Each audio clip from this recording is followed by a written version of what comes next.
Today I visit with Marlene Snyder and Beverly Meyer of High Point, Missouri. I'm your host, Rick J., and this is Bout Town the Series.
Welcome to Bout Town the Series, coming to you from the Snyder family home, High Point, Missouri.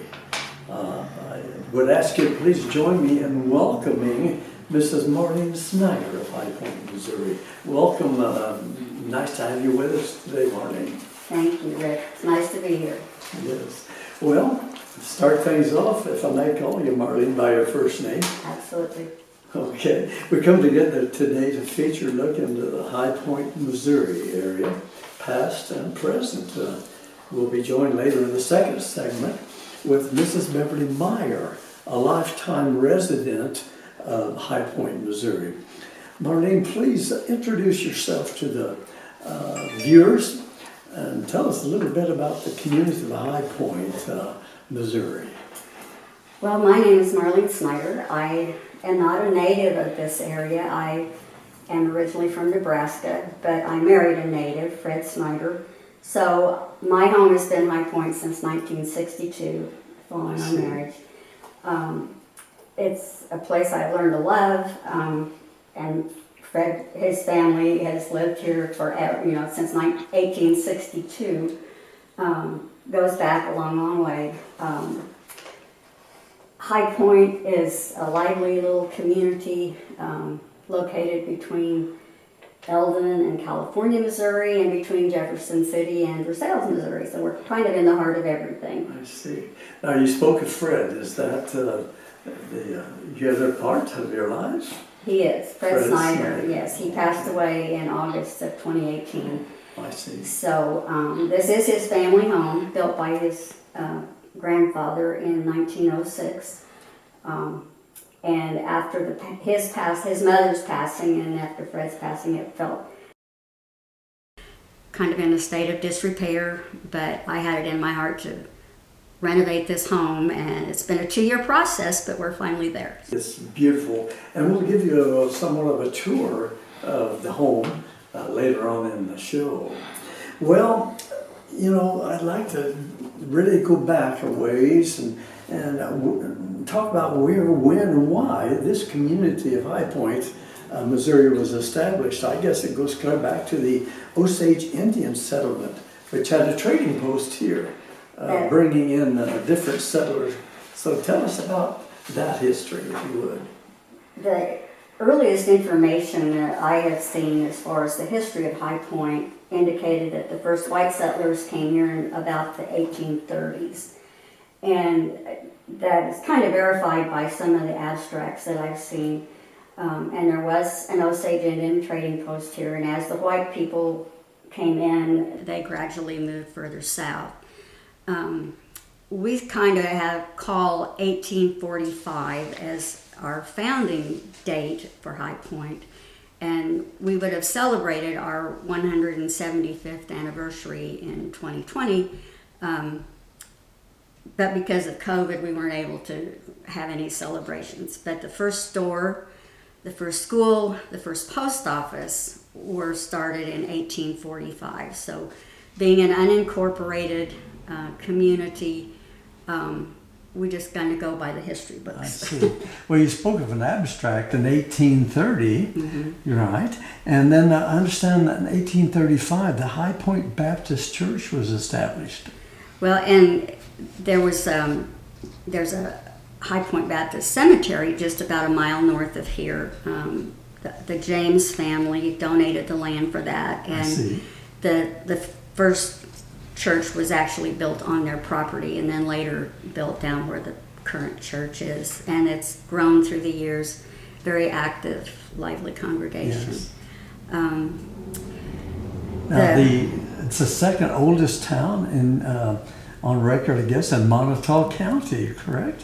Well, as far as I know, I'm sure there's other, because of being on the river. I think the community of Lupus was established more around 1817, and I know the community of Jamestown celebrated their 175th anniversary, 4 or 5 years ago. So there probably are some older than us, but our claim to fame is that we are the highest point in Moniteau County.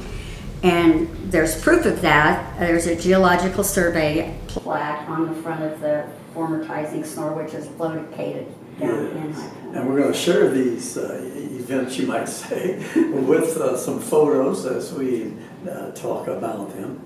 Well, it's 904 feet, so now we know where High Point It's about a fourth of a mile north of here. We're actually the highest point. I see. So we're very close.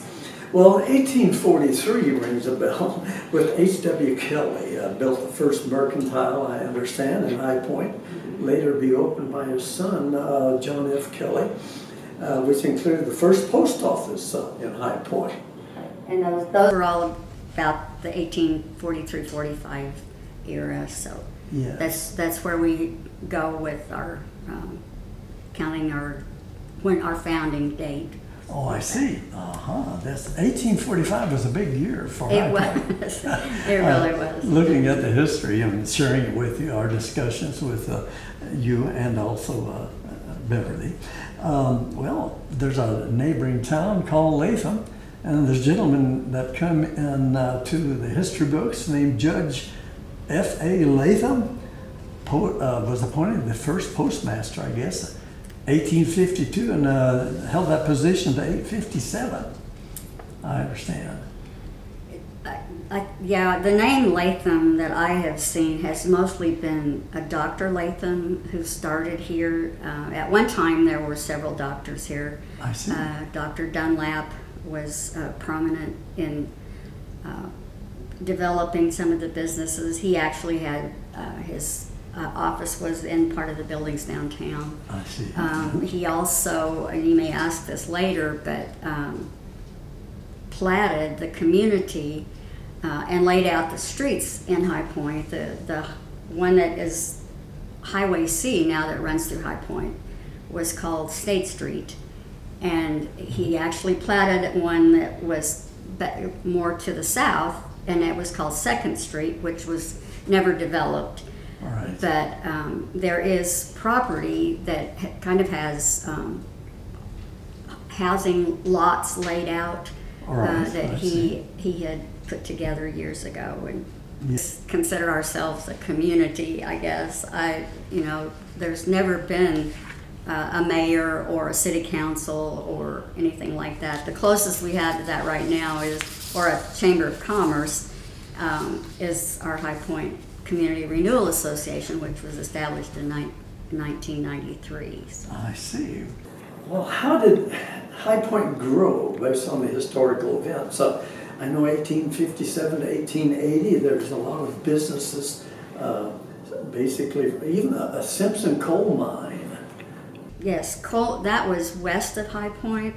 The Simpson coal mine was very active from the 1850s until I think that I read that it finally closed completely in 1945. I see.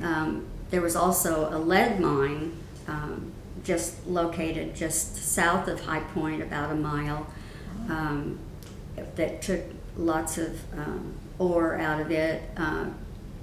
It also closed in the 1840s, but was turned into like a fishing lake and became kind of a gathering place for locals. In fact, there's a picture of some of the Tising ladies with their hats and long dresses, and their picture was taken at the they called it the diggings. So if anybody who's come from High Point, if you talk about the diggings, that's what they're referring to. I see. Is what happened to the lead mine after it finally closed. Right. Now, there's a story with the lead mine I heard years ago from my brother-in-law that at some point there was a machine that got out of tilt and ended up in One of the mines, and maybe still there today. Well, I don't know about if it was the lead mine or if it was the coal mine. I did read in last night about the coal mine that someone got too close to the edge with his bulldozer, and it fell over, but it actually landed on two rock outcroppings, and so the man wasn't even hurt. Oh, excellent. But I don't know if that's the story or not. I am not real familiar with all of the stories that have taken place. To this date, that machine is probably still it could embedded. well be. It could well be.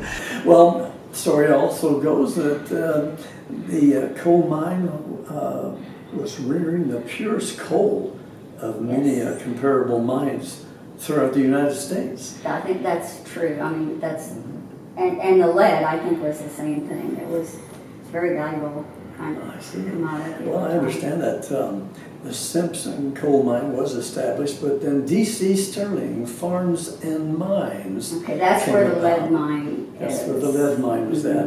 And then a flax, or what they call a tow mill, was opened in 1874. So what was the interest in flax? Well, T.J. Hart, who was one of the owners of the store following J.F. Kelly, was a real mover and shaker in this community. And he kind of cornered the flax market. And at one time, there were like 5,000 acres of flax being grown in Moniteau County, and he was growing about 2,600 acres of it. Oh, I see. And so, what you do with flax, I'm not 100% sure, but that was one of the products of of T.J. Hart. Oh, that was my next question. I'm trying to think of flax. Now, I'm familiar with flax, not personally, but flax is used a lot of times for the health benefit and as a diuretic and helps strengthen the bones, especially the female gender. Well, in the same year, 1874, and this is significant now, in the same year, 1974, J.F. Tising was one of the original owners of the general store. And in 1880, he became actual owner of the general store and added a drugstore within. And we're going to meet a direct blood descendant of J.F. Tising in the second segment. So stay with us. Well, in 1861, my research, the 1st Regiment Missouri United States Reserve Corps was organized in June of that year. The command was under Captain Andrew J. Hart. Mr. Hart coming up again as a volunteer possibly when this regiment that was established under the regiment, which was Company K, Cole County Home Guards. That was organized and mustered on July 31st, 1861. Both, I guess, were formed as a support, a Civil War effect, north or south, would you say? Well, I would say they were probably Union. Union. Yes.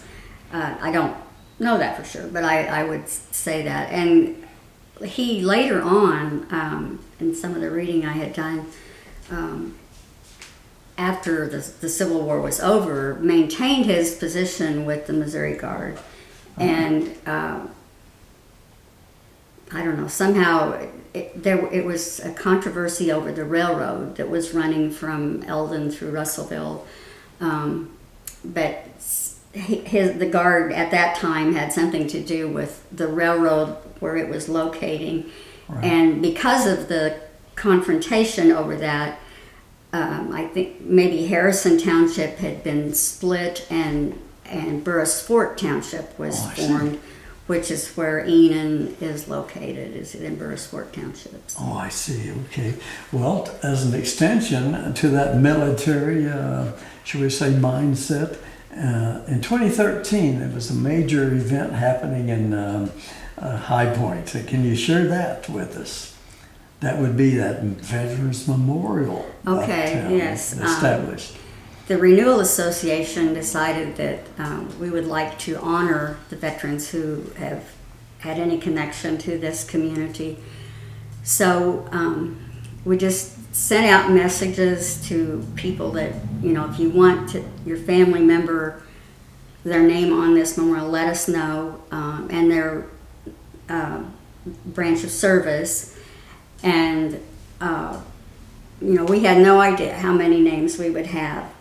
But we completely filled up one side with Army and had to go borrow part of another side from the Marines since there weren't as many Marines. But we have Civil War veterans' names on it.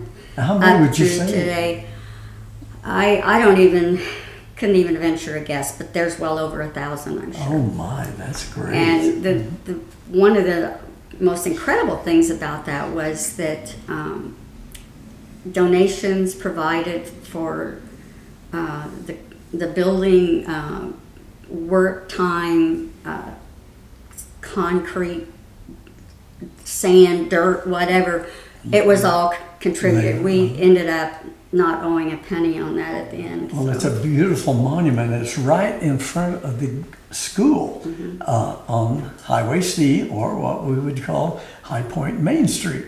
So you'll be able to check that out as you drive by slowly and take a peek at the monument, pull in and show your respect if you and would. read the names.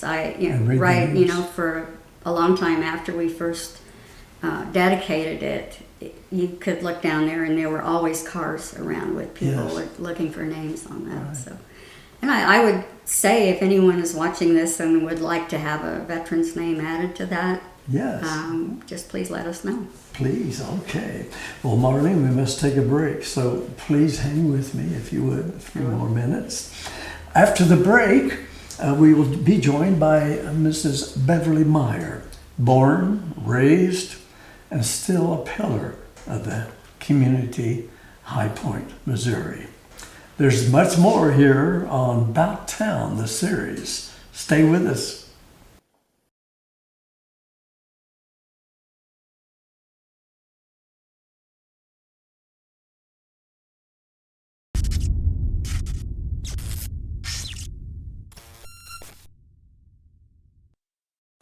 The crayon box that talked.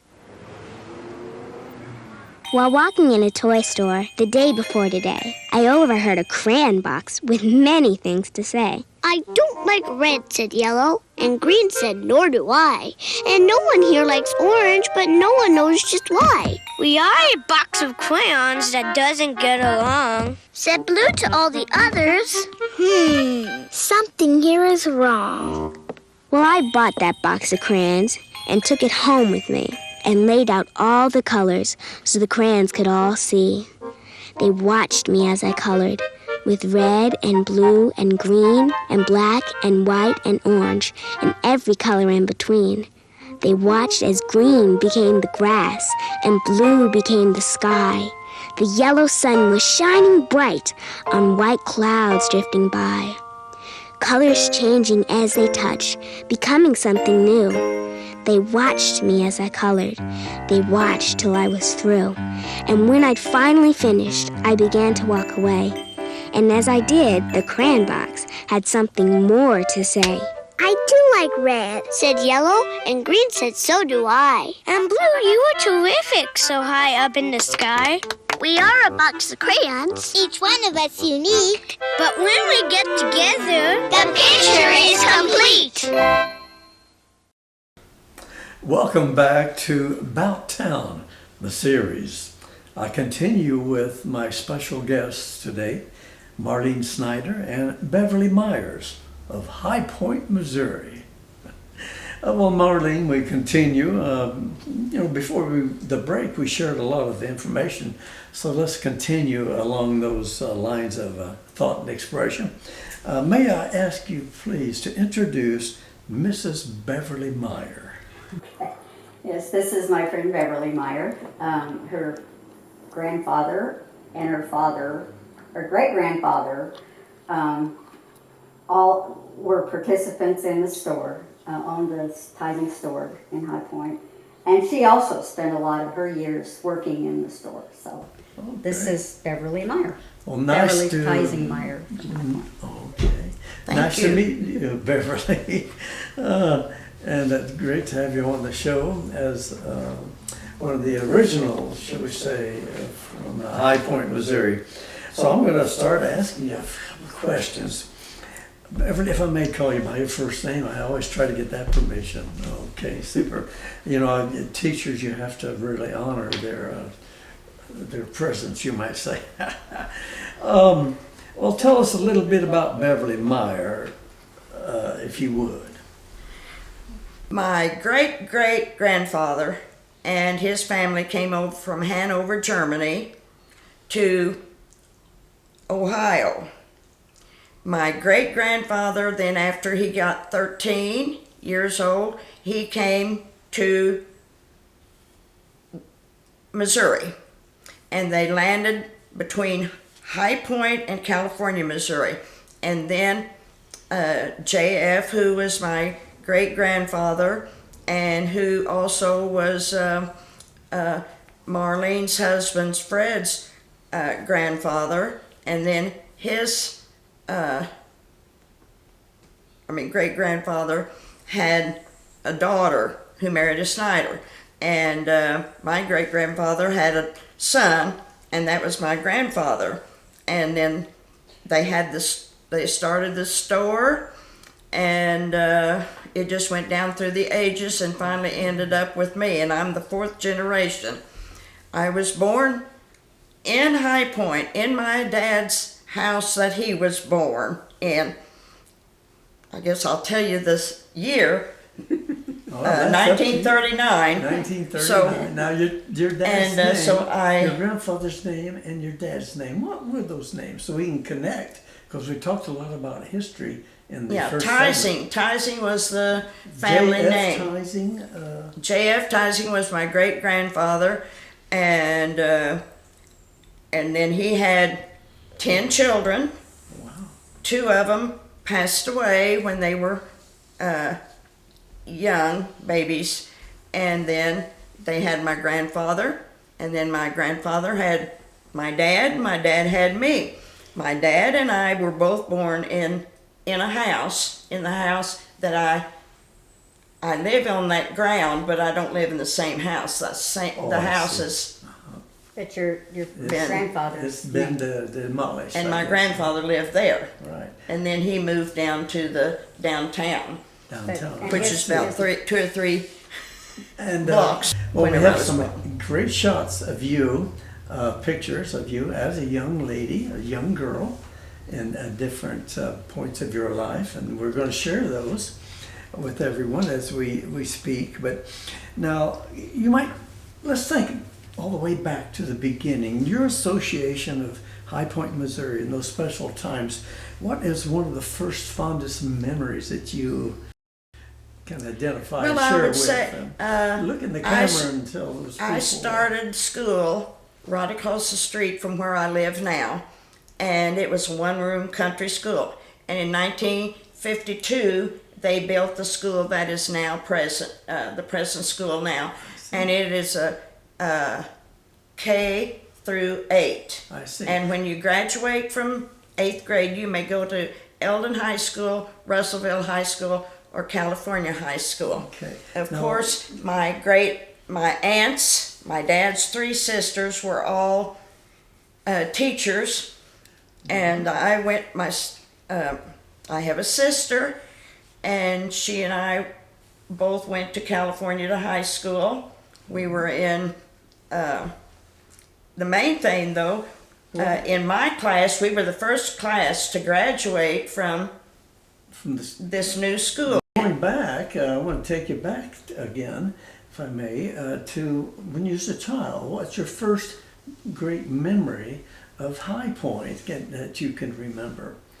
Well, probably family was the main concern there, and we was always at Grandma's house. And did you have a eating special Christmas dinners? Christmas and 4th of July? Did you make No, we didn't do too cream, much 4th of July. It's mostly Christmas and birthdays, and of course my grandfather had a farm, or JF had a farm, and they had the store, and so they were busy all the time. So you was Working. around a busy family. Whenever I was in the 7th grade, I started working in the store, and I worked until I sold it in 2016. I see.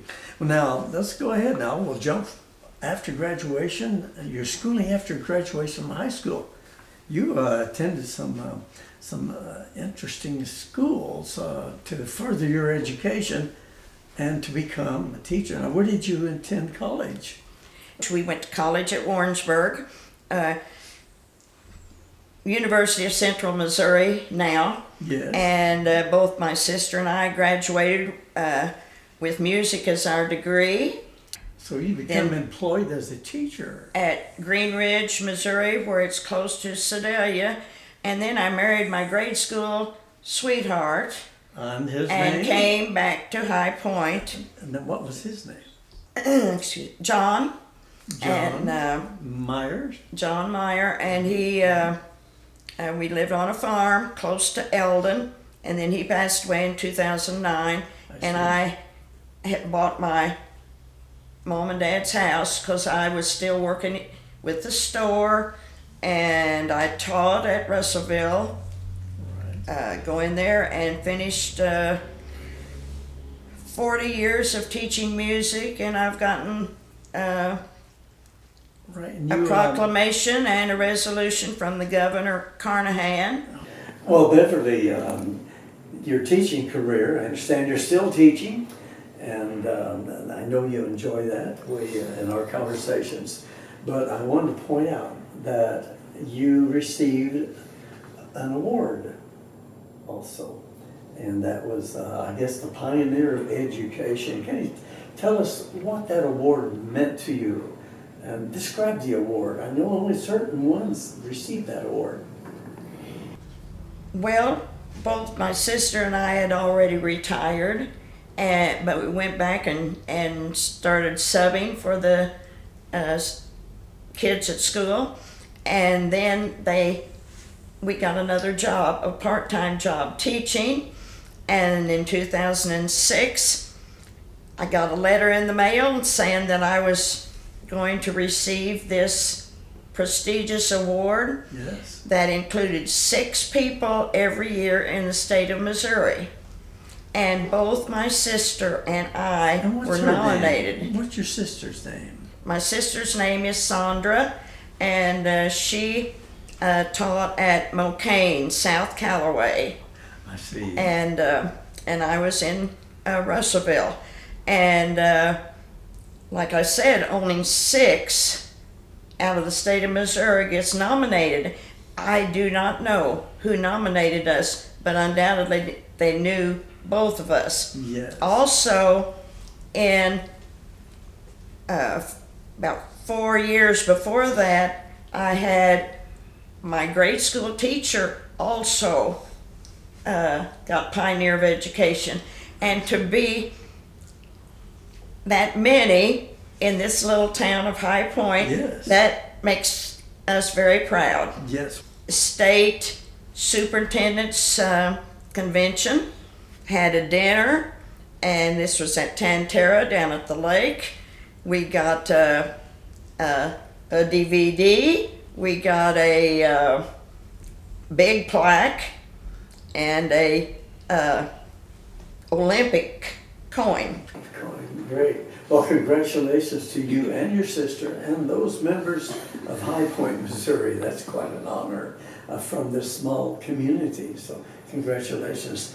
Well, now, looking back at the lifespan, please share some of the memories or stories handed down by the family from High Point that you remember as a child through the years. I understand there was a safe blown up here in town at one point. Yes, in 1882, 2 men broke into our J.F. Tising's store and tried to blow up the safe. And when they blew up the safe, it burned 2 rooms of the store down. But the one room in the store that has a second story is original. I see. Plus the post office. All that is original. Great. Now we're showing pictures of that building. And then they built it back. They started business in 3 months. Oh, excellent. And they built it back to just 1 story. I see. Workers and achievers here in the Tysings. So that's the blood we're visiting with today. We see the energies even from Beverly, the Tysings, I guess. Well, here's an event that I want you to cover also. There's a chrysanthemum show, annual celebration that grew into the first 1976 celebration when High Point was recognized as a bicentennial community. Parade, the flag, a presentation, and then it gets on into the 1993 High Point, Missouri Renewable Celebration.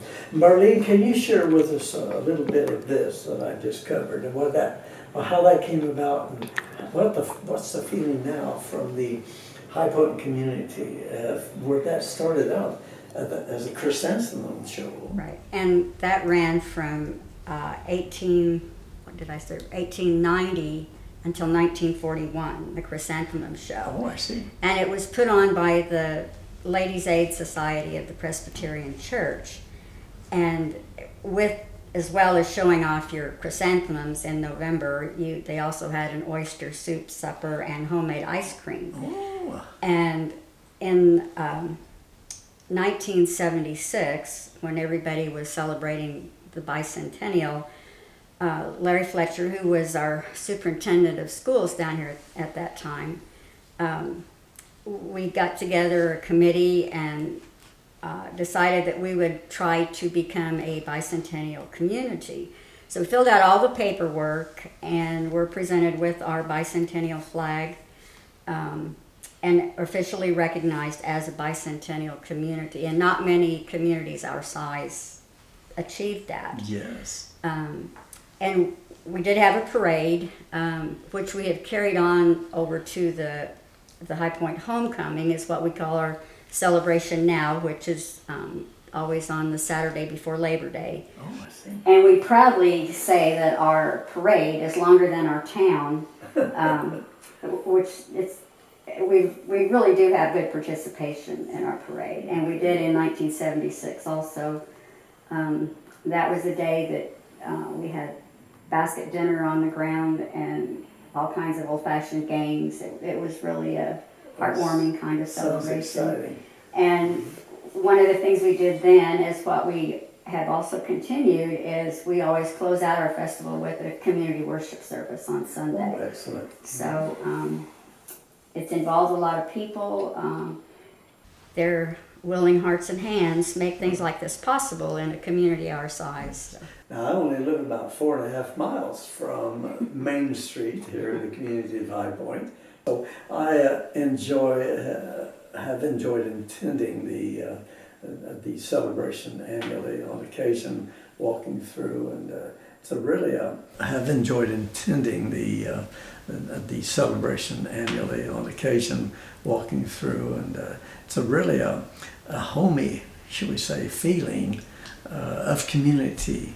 Even as you drive through, you take a breath and you're out of town, but there's a lot of history here, a lot going on, a lot of continuity and unity within the community.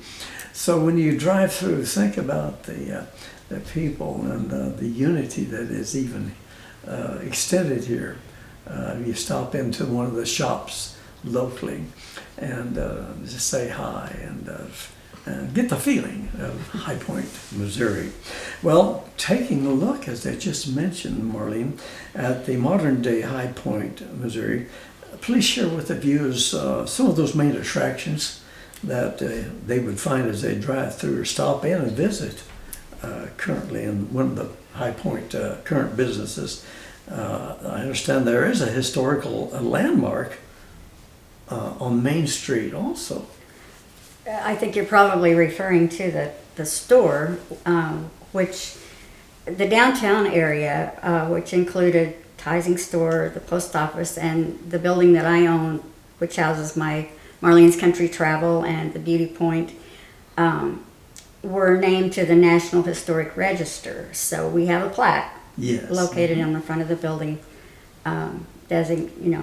designating our area as a National Historic So District. people coming through, they can see the plaque, they can see the Veterans Memorial. Right. They're going to see Snyder Dairy Farm right next to the school.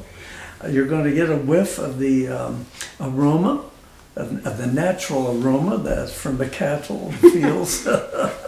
So you're not only going to visit a great community, but you're going to get a little feeling of being out in the community surrounded by livestock and farm and what have you. Just if you take a drive down Double C Highway through the curves and over to Latham, Missouri, you're going to see a change in elevation as you go back down from the 904 feet. So we invite you to visit the area just as a scenic drive, if nothing else. Now there's new businesses in town. Would you want to highlight a couple of those that people will visit? I see a couple of those being really getting a lot of advertisement on TV stations, what have you. Right. There are several new buildings. The newest one is probably Pop's Surplus, which is located in downtown High Point. And they've built on to their building twice since they've been there in the last 2 years. Wow. Our Quick Stop out here was started by a man named Ben Reitz in 1993. It has changed hands several times since then. and was closed briefly for a while between owners, I see. and really made the community realize how much we needed that when you had to drive to Russellville, Eldon, or California to get gas for your lawnmower. So it has continued to grow. We have a furniture store, Raymer Brothers. Furniture is known throughout the United States. People drive from all over the United States to purchase, review, what have you, handmade furniture, beautiful furniture. And that's from the Mennonite community, I understand. So that's a high point in High Point, I guess. Well, and we also have, they purchased the building that used to house the MoDOT station, and are busy all the time repairing vehicles. Next door to that is a laser cutting business, which has been there for about the last 5 years. I see. We have building, Hoback Fence is another business Hoback that was Fence, started yes. in '93. The Papin P&W Garage has been a fixture in High Point for a long time. It mostly now, I think, they tend to sell livestock trailers. For a small community where you take a breath going through town, there is so much happening, and major elements of the industrial, you might say, small town industry. Right. And one other business that I would like to point out that originated in High Point, and you see these Opie's transport trucks Yes. all over the United States, and they actually originated in High Point, about a mile south of High Point. Mr. Lloyd Opie started as a milk hauler, picking up milk around the community, and that went on to turn into Opie's Milk Haulers for several years, and now it's Opie's Transport since they've gone national. Now you speak of High Point Industrial, but there is a community group that basically looks after High Point, keeps it afloat somewhat. Would you like to recognize that by name, and those people that serve with, I understand you're the president. Yes, of the High Point Community Renewal Association. Was founded in 1993 with our goal to bring people to our community to kind of get some recognition. Beverly is the secretary for our organization. We have a 12-member board that meets once a month. Have an annual meeting where we are a 501c3 organization, so any donations made to the Renewal Association are tax deductible. We put on a 4th of July celebration every year, just get people together in the community. We've tried entertainment at that, but most often people are just want to just sit and visit. Yes. And have a great fireworks show. We do a tribute to our veterans since we have the memorial. All right, now if people want to gather more information, how do they contact you? You have the travel agency next to the post office. So can you give us an email address or a phone number you'd like to share that people can call you for more information? The happenings. Okay. Well, my email address is Marlene's, MARLENES, @iland.net. My phone number at my office is 660-489-2200.